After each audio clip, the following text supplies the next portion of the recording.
Please stick with me for the next few seconds. I guarantee today's video is going to be worth it. My wife died while giving birth to our third child. I buried her and held my children in my arms.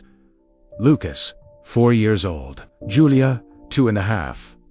And David, not even a month old. My mother stayed to help care for them and pressured me every day to remarry. I refused, even as my entire family insisted I needed a wife again. 2 months later, I married a woman of good character.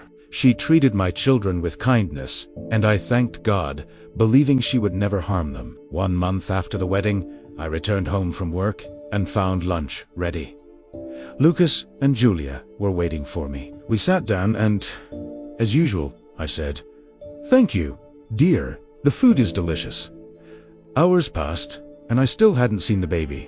I asked about him. She said he was still sleeping. I went to check on him, shook him gently, and he didn't wake up. I lifted him in my arms. His body was cold and stiff. The doctor told me he had passed away. "Why, doctor?" I cried. He answered, "It is God's will."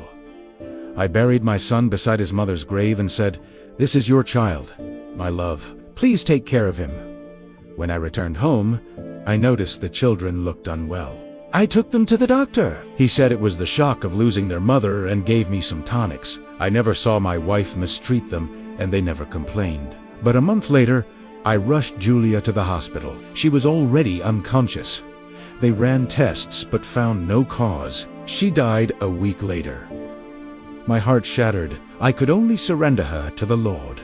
A few days later, after lunch, I fell asleep from exhaustion and dreamed my first wife appeared and said, "You didn't take good care of the children." "How not?" I asked. "I gave them everything." She replied, "No. 2 of our children were already harmed. Take good care of Lucas." Do you think the stepmother is really guilty? Thanks for watching. If you enjoyed this, please like, comment, and subscribe. It really helps the channel.